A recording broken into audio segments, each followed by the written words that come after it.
കാറ്റത്തെ കിളിക്കൂടിന്റെ വരാനിരിക്കുന്ന എപ്പിസോഡിന്റെ പ്രമോ വിശേഷങ്ങളിലേക്ക് എല്ലാവർക്കും സ്വാഗതം.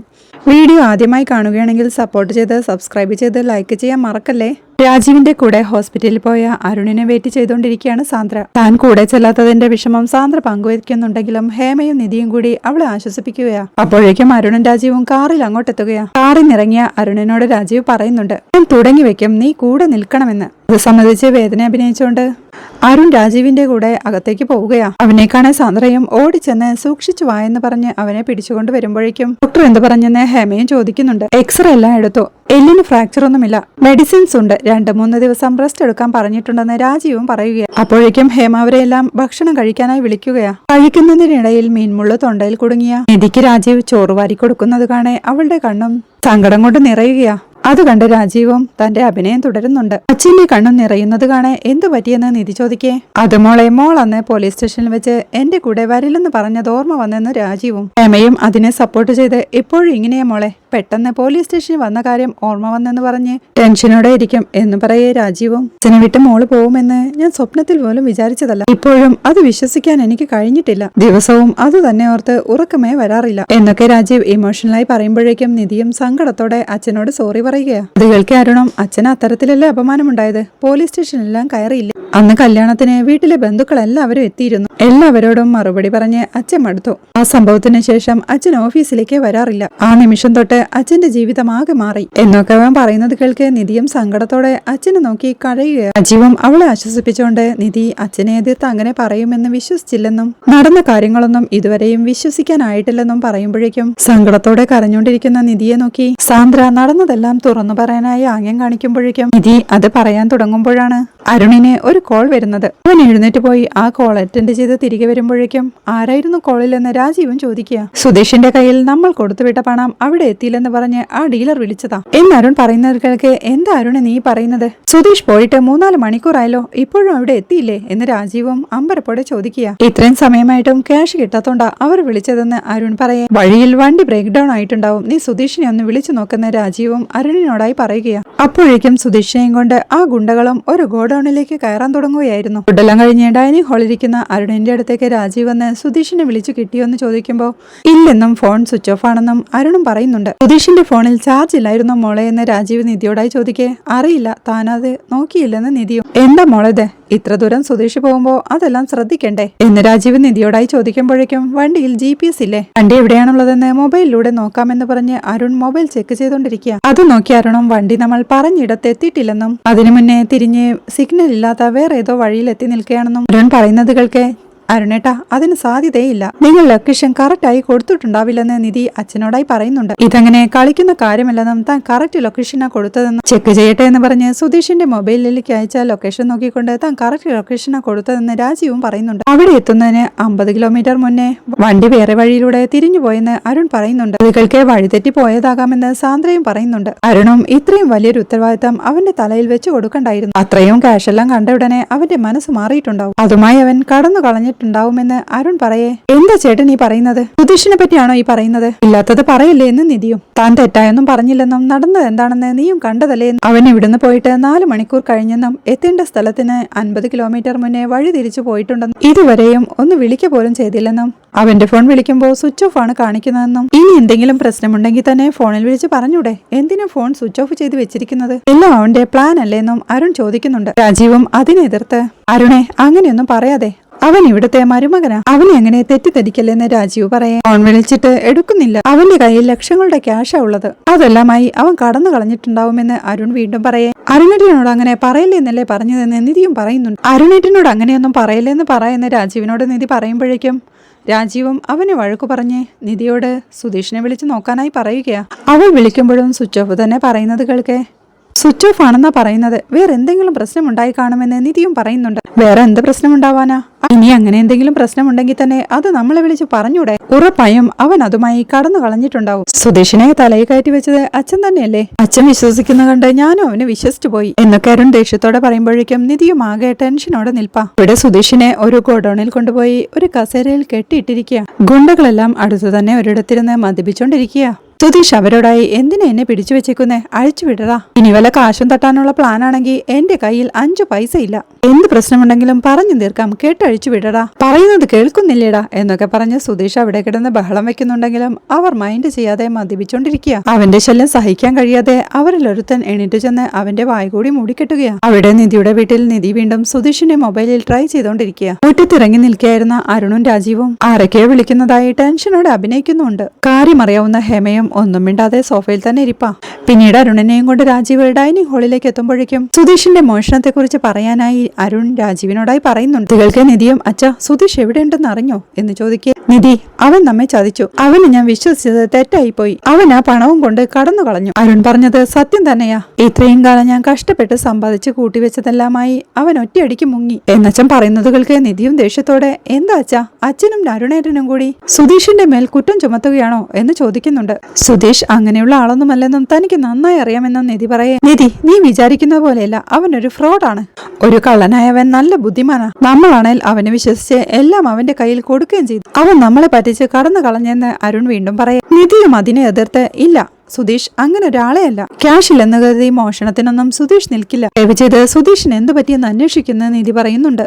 അവനൊരു ഫ്രോഡാണെന്നും അവൻ വഴിയിലൊരിടത്ത് വണ്ടി നിർത്തി GPS ഓഫ് ചെയ്തു വെച്ച് വേറെ വഴിയെ പോയെന്നും അത് ഫോളോ ചെയ്യാതിരിക്കാൻ വേണ്ടിയാണെന്നും അവനെ നിധി വിശ്വസിക്കരുതെന്നും അരുൺ വീണ്ടും പറയുന്നുണ്ട്. അതികൾക്ക് രാജീവും സത്യമായിട്ടും അവനെ വിശ്വസിച്ച ഞാൻ ആ പണം അവനെ ഏൽപ്പിച്ചത്. ഇവിടെ എത്തിയ അവനെ ഞാൻ എങ്ങനെയാ കൊണ്ടു നടന്നെന്ന് നിധിക്കറിയില്ലേ. എത്ര സ്നേഹത്തോടെയാ ഞാൻ അവനോട് പെരുമാറിയത്. അവന്റെ കയ്യിൽ ഒരു ബിസിനസ് തുടങ്ങാനുള്ള കാശൊന്നും ഇല്ലെന്നറിഞ്ഞ് അവന് വേണ്ടി ഒരു ബിസിനസ് ഞാൻ തുടങ്ങാമെന്ന് വരെ അവനോട് പറഞ്ഞതാ. ആരെങ്കിലും അങ്ങനെയൊക്കെ ചെയ്യുമോ? പക്ഷേ ഞാൻ അത് ചെയ്തു. ക്യാഷ് കണ്ടപ്പോ അവനിലെ കള്ളൻ ഉണർന്നത് കണ്ടോ? അവനെ വിശ്വസിച്ചതിൽ എനിക്ക് തന്നെ നാണക്കേട് തോന്നുക. എന്നച്ഛൻ പറയുന്നതുകൾക്ക് എന്താ അച്ഛ ഇങ്ങനെയൊക്കെ പറയുന്നത്? സുധീഷ് അങ്ങനെ കാശിനോട് ആർത്തിയുള്ള ഒരാളല്ല എന്ന് നിധിയും ശബ്ദമുയർത്തുന്നുണ്ട്. ഇതികൾക്ക് ഹെമയും അവളോടായി നിന്റെ അച്ഛൻ ഇത്രയും പറഞ്ഞിട്ട് നിനക്ക് വിശ്വാസമായില്ലേ? ലക്ഷങ്ങളുടെ നഷ്ടമാ ഉണ്ടായിരിക്കുന്നത്. എന്നിട്ടും ഇപ്പോഴും ആ കള്ളനെ സപ്പോർട്ട് ചെയ്യുകയാണോ? നിന്റെ അച്ഛൻ കഷ്ടപ്പെട്ടുണ്ടാക്കിയ ക്യാഷ് അവൻ അടിച്ചു മാറ്റിപ്പോയി. ഇങ്ങനെയൊരു പെരുങ്കള്ളനെയാണോ നീ കല്യാണം കഴിച്ചത്? എന്താ നിധി നീയൊന്നും മനസ്സിലാക്കാത്തത്? പാവമാ നിന്റെ അച്ഛൻ. ഇന്നലെ രാത്രി കൂടി സുധീഷിനൊരു ബിസിനസ് ഇട്ടുകൊടുക്കണം, അവനെ അങ്ങനെ കഷ്ടപ്പെടാൻ വിടരുതെന്നൊക്കെ എന്നോട് പറഞ്ഞതാ. നിന്നെ വിശ്വസിച്ചല്ലേടി ഈ വീട്ടിലേക്ക് അവനെ കയറ്റിയത്. ഇപ്പോ പറ്റിച്ചു പോയത് കണ്ടില്ലേ എന്ന് ഹേമ ചോദിക്കേ. നിർത്തമ്മേ, നിങ്ങളെല്ലാവരും എന്താ ഇതേ രീതിയിൽ ചിന്തിക്കുന്നത്? സുധീഷ് അത് ചെയ്യില്ലെന്ന് ഞാൻ പറഞ്ഞതല്ലേ. എന്നെ വിശ്വസിക്കുന്ന നിധിയും പറയുന്നുണ്ട്. ഇവൾക്ക് അരുണം അച്ഛ ഇവളെ വിട്ടേക്ക്, നമ്മൾ എന്ത് പറഞ്ഞാലും ഇവ വിശ്വസിക്കാൻ പോകുന്നില്ല. അവൻ നമ്മുടെ പണവുമായി നേരെ പോയത് അവന്റെ വീട്ടിലേക്കാവുമോ? അങ്ങോട്ടാണ് പോയതെങ്കിൽ നമ്മളും അവന്റെ വീട്ടിലേക്ക് പോകണം. അവന്റെ കുടുംബത്തിലെ ഓരോരുത്തരെയും ചോദ്യം ചെയ്ത സത്യം പുറത്തു വരും എന്നരുൺ പറയുന്നതുകൾക്ക് അരുൺ പറഞ്ഞതാ ശരി, അങ്ങനെ തന്നെ ചെയ്യുന്ന ഹേമയും പറയുന്നുണ്ട്. അതുകൾക്ക് നിധിയും ദേഷ്യത്തോടെ വെറുതെ ഇരിക്കാമേ എന്നമ്മയോടായി പറഞ്ഞ് അരുണേട്ടാ ചേട്ടനോട് ഞാൻ യാചിക്കുക, അങ്ങനെയൊന്നും പറയല്ലേ. ഉറപ്പായും സുധീഷ് ഇത് ചെയ്തിട്ടുണ്ടാവില്ല. ക്യാഷ് മോഷിച്ച പിന്നെ സുധീഷ് എന്നെ ഫേസ് ചെയ്തത് എങ്ങനെയെന്ന് ഓർക്കില്ലേ എന്ന് ചോദിക്കേ. അരുണം എന്താ അച്ഛാ ഇവളിങ്ങനെ ബുദ്ധിയില്ലാതെ സംസാരിക്കുന്നത്? അത്രയും ക്യാഷ് കൈ കിട്ടിയാ പിന്നെ അവൻ എന്തിനു നിന്നെ ഫേസ് ചെയ്യണം? നിന്നെയും കുടുംബത്തെയും മറന്ന് അവൻ ഓടിപ്പോയിട്ടുണ്ടാവുമെന്ന് അരുണും. അതികൾക്ക് ഹേമയും അരുണേ അവന് വെറുതെ വിടാൻ പാടില്ല. നീ അവന്റെ വീട്ടിലേക്ക് പോയി എന്താ ഏതാ നടന്നതെന്ന് അന്വേഷിക്കണം. ചിലപ്പോ അവൻ അവന്റെ കുടുംബത്തെയും കൊണ്ട് രാത്രിക്ക് രാത്രി എങ്ങോട്ടേലും ഒളിച്ചോടി പോയിട്ടുണ്ടാവും എന്നമ്മ പറയുന്നത് കേൾക്കെ നിധിയും താക്കീതോടെ അമ്മ എന്ന് വിളിക്കുന്നുണ്ട്. എന്തമ്മ, ഞങ്ങൾ ഇത്ര പേര് പറഞ്ഞിട്ടും നീ വിശ്വസിക്കുന്നില്ല. പറഞ്ഞു തന്നെ വീണ്ടും വീണ്ടും പറഞ്ഞുകൊണ്ടിരിക്കുന്ന എന്തിനാ? നീ വിശ്വസിക്കാത്തതല്ല ഇപ്പൊ ഇവിടത്തെ വിഷയം. നീ വിശ്വസിക്കുകയോ വിശ്വസിക്കാതിരിക്കുകയോ എന്ത് വേണമെങ്കിലും ചെയ്യേ. ലക്ഷക്കണക്കിന് ക്യാഷുമായി ഏതോ ഒരുത്തൻ കടന്നു കളഞ്ഞ അത് വെറുതെ വിടാനൊക്കുമോ എന്ന് അവളോടായി ചോദിച്ച് അരുണിനോട് പെട്ടെന്ന് ഇറങ്ങാനായി പറയുന്നുണ്ട് ഹേമ. അരുണും അച്ഛനോടായി ഞാൻ ഇപ്പൊ തന്നെ ഇറങ്ങുക അച്ഛ, അവനവിടുന്ന് രക്ഷപ്പെടുന്നതിന് മുന്നേ പോയി പിടിക്കണം. നമ്മുടെ ക്യാഷുമായി അവന് രക്ഷപ്പെടാൻ അനുവദിക്കില്ല എന്ന് പറഞ്ഞ അരുൺ ദേഷ്യത്തോടെ എഴുന്നേൽക്കുമ്പോഴേക്കും പെട്ടെന്ന് ചാടിക്കയറി ഒന്നും ചെയ്യണ്ട, ആലോചിച്ചൊരു തീരുമാനമെടുത്താൽ മതിയെന്ന് സാന്ദ്രയും അവനെ തടയുന്നുണ്ടെങ്കിലും നിനക്കൊന്നും അറിയില്ല, നീ മിണ്ടാതിരിക്കേ എന്നവളെ താക്കീത് ചെയ്യുന്നുണ്ടായിരുന്നു. അത് കേൾക്കേ നിധിയും സുധീഷ് വീട്ടിലുണ്ടോന്നല്ലേ അറിയേണ്ടത്, ഞാനൊന്ന് അന്വേഷിക്കട്ടെ, അതുവരെ അരുണേട്ടൻ വെയിറ്റ് ചെയ്യുന്ന പറയുമ്പോഴേക്കും ഹേമയും അത് സമ്മതിക്കുകയാ. അങ്ങനെ നിധി തന്റെ റൂമിലെത്തി സുധീഷിനെ വീണ്ടും വിളിച്ചു നോക്കുന്നുണ്ടെങ്കിലും മൊബൈൽ സ്വിച്ച് ഓഫ് ആയിരുന്നു. വീട്ടിൽ ആരെ വിളിച്ച് ചോദിക്കുമെന്ന ചിന്തയിലിരിക്കെയാണ് അവൾക്ക് ഹരീഷിനെ ഓർമ്മ വരുന്നത്. അവൾ ഹരീഷിന്റെ മൊബൈലിലേക്ക് വിളിക്കുമ്പോഴേക്കും അത് എൻഗേജ്ഡ് ആയിരുന്നു. മെക്കാനിക്കൽ ഷോപ്പിൽ ജോലി ചെയ്തുകൊണ്ടിരുന്ന ഹരീഷ് അവിടെ നീതുവുമായി ഫോണിൽ സംസാരിക്കുന്ന തിരക്കിലായിരുന്നു. അവനെ വിളിച്ച് കിട്ടാത്ത പരിഭ്രമത്തോടെ നിധി സുഭാഷേട്ടനെ വിളിക്കാനായി തുടങ്ങുന്നുണ്ടെങ്കിലും ഈ കാര്യം സുഭാഷേട്ടൻ അറിഞ്ഞ ആകെ ടെൻഷൻ ആവുമെന്നും ഒരിക്കലും ഇത് സുഭാഷേട്ടനോ നികേഷോ അറിയരുതെന്നുള്ള ചിന്തയോടെ അവൾ ആ ശ്രമം ഉപേക്ഷിക്കുകയാ.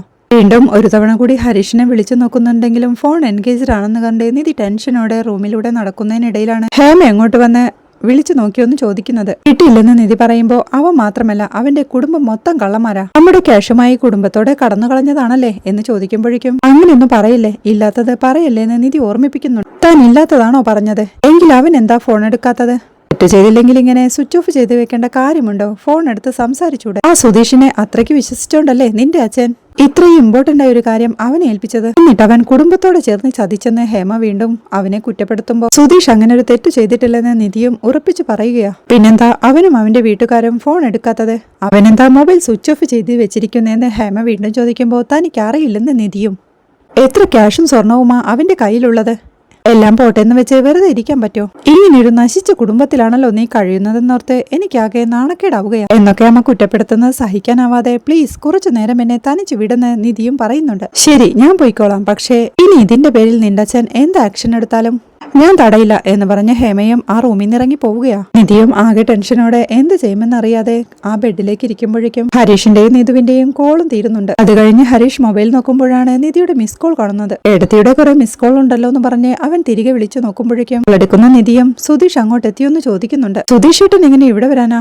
ഏടത്തിയുടെ കൂടെ പോകുന്നതല്ലേ എന്ന് ഹരീഷും ചോദിക്കുക. അതല്ല, സുധീഷ് പുറത്തേക്ക് പോയി. ഒരുപക്ഷെ അവിടേക്ക് വന്നിട്ടുണ്ടാവുമോ എന്ന് വിചാരിച്ച് വിളിച്ചതാ. അങ്ങോട്ട് വന്നില്ലേന്ന് നിധി വീണ്ടും ചോദിക്കുമ്പോ ഇങ്ങോട്ട് വന്നില്ലെന്ന് ഹരീഷ്. സുധീഷ് കോൾ ചെയ്തോന്ന് നിധി ചോദിക്കേ. വിളിച്ചില്ലെന്നും എന്തെങ്കിലും പ്രശ്നമുണ്ടോന്നും ഹരീഷ് ചോദിക്കുന്നുണ്ട്. നിധിയും ഒരു നിമിഷം എന്തു പറയണമെന്നറിയാതെ പ്രശ്നമൊന്നുമില്ല, കുറെ നേരമായി വീട്ടിൽ നിന്ന് ഇറങ്ങി പോയിട്ട് ഇതുവരെ വന്നില്ല. വിളിച്ചു നോക്കിയപ്പോ മൊബൈൽ സ്വിച്ച് ഓഫ് ആണ്. അതാ ഞാൻ വിളിച്ചു നോക്കിയതെന്ന് നിധി പറയേ. സ്വിച്ച് ഓഫോ? അവിടെ എന്തെങ്കിലും പ്രശ്നമുണ്ടോന്ന് ഹരീഷ് വീണ്ടും ചോദിക്കുന്നുണ്ട്. ഇവിടെ പ്രശ്നമൊന്നുമില്ല, സുധീഷ് ഇതുവരെ വീട്ടിലേക്ക് എത്തിയില്ല. എല്ലാവരും സുധീഷിനെ ചോദിക്കുക. സുധീഷ് വീട്ടിലേക്ക് എങ്ങാനും വന്നോന്നൊരു സംശയം, അതുകൊണ്ടാ വിളിച്ചത്. ഇനി അങ്ങോട്ട് വരികയാണെങ്കിൽ വിളിക്കണേന്ന് നിധി ഓർമ്മിപ്പിക്കുമ്പോഴേക്കും അത് സമ്മതിച്ച് സുധീഷ് ഏട്ടൻ ഇങ്ങോട്ട് വന്നാ ഞാൻ വിളിച്ചോളാം. ഇനിയിപ്പോ അവിടെ വന്നാലും ഇങ്ങോട്ട് തിരിച്ചു വിളിക്കണേന്ന് ഹരീഷ് ഓർമ്മിപ്പിക്കുന്നുണ്ട്. വിളിക്കാമെന്ന് പറഞ്ഞ് നിധിയും കോൾ വെക്കുകയാ. നിധി കോൾ വെച്ച് കഴിയുമ്പോഴേക്കും ഹരീഷ് പെട്ടെന്ന് തന്നെ സുധീഷിന്റെ മൊബൈലിലേക്ക് വിളിച്ചു നോക്കുകയാ. സുധീഷിന്റെ മൊബൈൽ സ്വിച്ച് ഓഫ് ആണെന്ന് കണ്ട് ഹരീഷും പരിഭ്രമത്തോടെ സുധീഷ് ഏട്ടനെ രാജീവ് ഭീഷണിപ്പെടുത്തിയ കാര്യമെല്ലാം അവൻ ഓർത്തെടുക്കുന്നുണ്ട്. അവിടെ രാജീവിന്റെ ആളുകൾ സുധീഷിനെ കെട്ടിയിട്ട് അഴിച്ചുവിടാനായി സുധീഷ് ബഹളം വെക്കുന്നതിന്റെ ഒരു വീഡിയോ എടുത്ത് അരുണിന്റെ മൊബൈലിലേക്ക് അയക്കുന്നുണ്ട്. അവിടെ ഡൈനിങ് ഹാളിൽ ഇരിക്കുകയായിരുന്നു രാജീവും ഹേമയും അരുണും. ചാർജിട്ട മൊബൈലിൽ ഒരു മെസ്സേജിന്റെ ശബ്ദം കേൾക്കെ അരുണും പെട്ടെന്ന് എഴുന്നേറ്റ് നടന്നു നീങ്ങാൻ തുടങ്ങുമ്പോഴേക്കും എന്ന രാജീവും അവനെ തടഞ്ഞ് അരുണെ ഇങ്ങനെ നടക്കാൻ പാടില്ലെന്ന് ഓർമ്മിപ്പിക്കുന്നുണ്ട്. ഇവിടെ ഇപ്പോ ആരുമില്ലല്ലോ അച്ഛാ എന്ന് അരുൺ പറയേ. ആരുമില്ലെന്ന് വിചാരിച്ച് ഇങ്ങനെ നടക്കാൻ പാടുണ്ടോ? നമ്മുടെ പ്ലാൻ വിജയിക്കുന്നതുവരെ നീ ശ്രദ്ധിക്കണമെന്ന് രാജീവ് ഓർമ്മിപ്പിക്കുമ്പോഴേക്കും അരുണും മുടന്തിക്കൊണ്ട് ചെന്ന് തന്റെ മൊബൈലെടുത്ത് അതിൽ വന്ന സുധീഷിന്റെ കെട്ടിയിട്ട ബഹളം വെക്കുന്ന വീഡിയോ കാണിച്ചു കൊടുക്കുക. ആ കാഴ്ച രാജീവ് സന്തോഷത്തോടെ കാണുമ്പോഴേക്കും തന്നെയും അത് കാണിക്കാനായി ഹേമ വിളിച്ച് പറയുന്നുണ്ട്. ചുറ്റും ആരുമില്ലെന്ന് ഉറപ്പുവരുത്തിക്കൊണ്ട് ഹേമയും സന്തോഷത്തോടെ ആ കാഴ്ച കണ്ട് ആസ്വദിക്കുക. ഇവൻ ഇത് തന്നെ വേണമെന്ന് ഹേമ പറയുമ്പോഴേക്കും അരുണെ സൂപ്പർ, ഇതോടുകൂടി അവന്റെ ശല്യം തീരണം. അവൻ എന്നെ പറ്റി എന്താ വിചാരിച്ചത്? എന്നെ അവൻ വെല്ലുവിളിച്ചു. വെറുതെ വിടില്ല ഞാൻ. ഇനി നിധി അവൻ കാണാനേ പാടില്ല. നിധിയുടെയും സുധീഷിന്റെയും ചാപ്റ്റർ ഇവിടെ ക്ലോസ് ആവുകയാ. ഇനി അവൾ നമ്മുടെ മാത്രമാ എന്ന് പറഞ്ഞ് രാജീവ് സന്തോഷത്തോടെ ചിരിക്കുമ്പോഴേക്കും നിധിയും അങ്ങോട്ടെത്തുകയാ. അവളെ കാണേ പെട്ടെന്ന് ചിരി നിർത്തിക്കൊണ്ട് ആ നിധി എന്ന് രാജീവ് വിളിക്കുമ്പോഴേക്കും അച്ഛൻ ഞാൻ പറഞ്ഞതല്ലേ സുധീഷ് വീട്ടിലെത്തിയിട്ടില്ല. അവിടെ ആർക്കും ഒന്നും അറിയില്ലെന്ന് നിധി പറയുമ്പോഴേക്കും വീട്ടിലെത്തിയില്ലെന്ന് വിചാരിച്ച് കള്ളനാവാതിരിക്കോ. തൽക്കാലം എവിടെയെങ്കിലും മാറി നിന്ന് അവരെ പിന്നീട് കൊണ്ടുപോവാനാവും പ്ലാൻ എന്നരുൺ പറയുമ്പോഴേക്കും ദേഷ്യത്തോടെ നിധിയും ഇങ്ങനെ പറയരുതെന്ന് പറഞ്ഞതല്ലേ ചേട്ടൻ. അവിടെയുള്ള ആർക്കും ഒന്നും അറിയില്ലെന്ന് നിധിയും വാദിക്കുന്നുണ്ട്. രാജീവും നിധിയോടായി ഇത് ശരിയല്ല മോളെ, അവന്റെ കയ്യിലുള്ളത് 1-2 ലക്ഷമല്ല. നീ ഞങ്ങളെ വിശ്വസിക്കാതെ അവന് വേണ്ടി വാദിക്കുന്നത് വലിയ തെറ്റാണെന്ന് രാജീവ് വീണ്ടും ഓർമ്മിപ്പിക്കുമ്പോഴേക്കും അച്ഛാ പ്ലീസ്, അച്ഛൻ സുധീഷിനെ പറ്റി എന്ത് പറഞ്ഞാലും ഞാൻ വിശ്വസിക്കുമായിരുന്നു. പക്ഷേ മോഷണമൊന്നും സുധീഷ് ചെയ്യില്ല. ഇങ്ങനെ പണം കൈമാറുന്ന ജോലിയൊന്നും സുധീഷിന് പരിചയമില്ലാത്തതാ. ഒരു പക്ഷേ സുധീഷ് ക്യാഷുമായി വരുന്നതറിഞ്ഞ ആരെങ്കിലും എന്തെങ്കിലും ചെയ്തതാകാം. നമുക്ക് പോലീസിൽ കംപ്ലൈന്റ് ചെയ്യാം. സുധീഷിന് എന്തു പറ്റിയെന്ന് പോലീസ് കണ്ടുപിടിക്കട്ടെ. സുധീഷ് ഇനി പണം മോഷ്ടിച്ചെങ്കിലും അവരത് തെളിയിക്കട്ടെ. സുധീഷ് അത് ചെയ്തിട്ടുണ്ടാവില്ലെന്ന് തന്നെയാ ഞാൻ ഇപ്പോഴും ഉറപ്പിച്ചു പറയുന്നതെന്ന് നിധി പറയുന്ന കേൾക്ക്. എന്താ നിധി ഇനി പറയുന്നത്? എങ്ങനെ നമ്മൾ പോലീസിൽ കംപ്ലൈന്റ് കൊടുക്കും? നമ്മുടെ ബിസിനസിനെ പറ്റി നിനക്കറിയില്ലേ? ഇത്രയും ക്യാഷ് വണ്ടിയിൽ നിന്ന് കണ്ടെടുത്താൽ തന്നെ അത് നമുക്ക് കേസായി മാറും. എവിടെ നീ ക്യാഷ് കിട്ടി, എങ്ങനെ കിട്ടി എന്നൊക്കെ നമുക്ക് വെച്ച് കാണിച്ചു കൊടുക്കേണ്ടി വരും. നമുക്കത് വല്ലതും ഉണ്ടോ? ഈ വിഷയത്തിൽ പോലീസിൽ കംപ്ലൈന്റ് കൊടുക്കാനും കഴിയില്ല. അതുകൊണ്ടാണ് ഞാൻ ആരെയും വിശ്വാസമില്ലെന്ന് പറഞ്ഞ് അരുൺ തന്നെ പോകണമെന്ന് വാശി പിടിച്ചത്. അതേ വിശ്വാസത്തോടെ തന്നെയാ സുധീഷിനെയും ഈ ജോലി ഏൽപ്പിച്ചത് എന്ന് രാജീവ് പറഞ്ഞു നിർത്തുമ്പോഴേക്കും ഇവളെ പറഞ്ഞു വിശ്വസിപ്പിക്കേണ്ട കാര്യമൊന്നും നമുക്കില്ല, പോയിട്ട് വരാമെന്ന് പറഞ്ഞ് അരുൺ പോവാനിറങ്ങുമ്പോഴേക്കും സാന്ദ്രയും അങ്ങോട്ട് വന്ന് ഈ അവസ്ഥയിൽ എങ്ങനെ പോകുമെന്ന് ചോദിക്കുന്നുണ്ട്. വീടിന്റെ അവസ്ഥ തന്നെ ആകെ മോശമായിരിക്കുക, അതിനിടയിൽ എന്നെ പറ്റിയാണോ ചിന്ത? പോയി നിന്റെ ജോലി നോക്കെന്ന് പറഞ്ഞ് അരുണും അവിടെ നിന്നിറങ്ങി പോവുകയാ. അപ്പോഴേക്കും ഹേമയും ദേഷ്യത്തോടെ നിധിയോടായി, മതിയായോടി നിനക്ക്, ഇപ്പോഴും ആ കുടുംബത്തിന്റെ വക്കാലത്തുമായി നിൽക്കുകയാ, ഇനിയെങ്കിലും ഞങ്ങളെ വിശ്വസിക്കും നിധി, പെറ്റുവയറിന് വിശ്വസിക്കേ, അത്രേ എനിക്ക് പറയാനുള്ളൂ എന്ന് പറഞ്ഞ് ഹേമയും അകത്തോട്ട് കയറി പോവുകയാണ്. പിന്നീട് രാത്രിയാവുമ്പോഴും നിധി റൂമിൽ ടെൻഷനോടെ സുധീഷിനെ മൊബൈലിൽ ട്രൈ ചെയ്തുകൊണ്ടിരിക്കുക. ആ സമയത്ത് അവളുടെ റൂമിലേക്ക് എത്തുന്ന ഹേമയും പുറത്തുനിന്ന് അവളുടെ നീക്കങ്ങളെല്ലാം ഒളിഞ്ഞു നോക്കിക്കൊണ്ടിരിക്കുക. നിധി അപ്പോഴേക്കും സുധീഷിന് വാട്സപ്പിൽ ഒരു വോയിസ് മെസ്സേജ് അയക്കാനായി ശ്രമിക്കുക. സുധീഷ് എവിടെയാണുള്ളത്?